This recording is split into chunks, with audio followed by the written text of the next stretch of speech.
Hi guys, our recipe for today is fish tomato soup with milk. Ayan, at naglagay din tayo ng seaweed. So, ayan ang ating delicious recipe for today guys. Ayan. So, itong ating mga ingredients guys.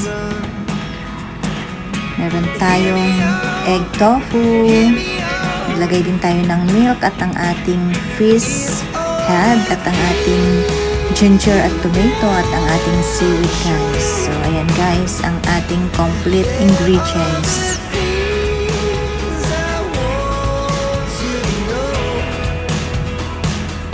So, ayan guys, i-turn on na natin ang ating stove at ipakuluan natin ang ating tubig. Ayan.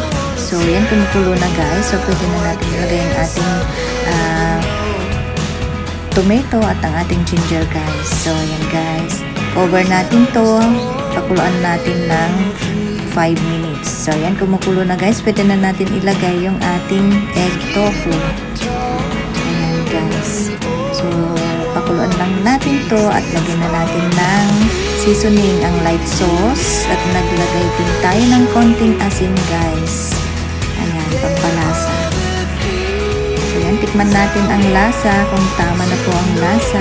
Ayan, napakasarap at sakto lang ang lasa. So, ayan, lagay na natin yung ating fish head. Ayan. Nasa sa inyo guys kung anong fish ang gusto nyong ilagay. Kung yung fish head, pwede rin fish head guys. Pwede rin yung laman ng isda. Yan.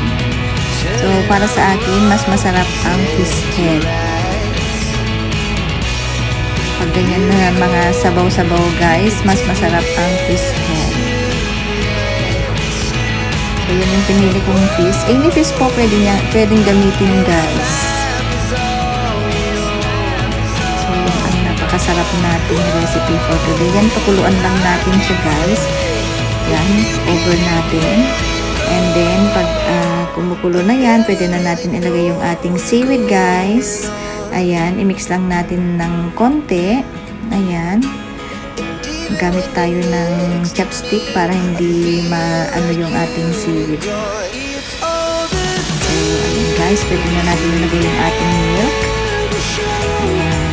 So, mekos-mekos lang natin guys, and then pakuluan natin yung ating sabaw, and then ayan na guys, luto na yan guys. Ayan.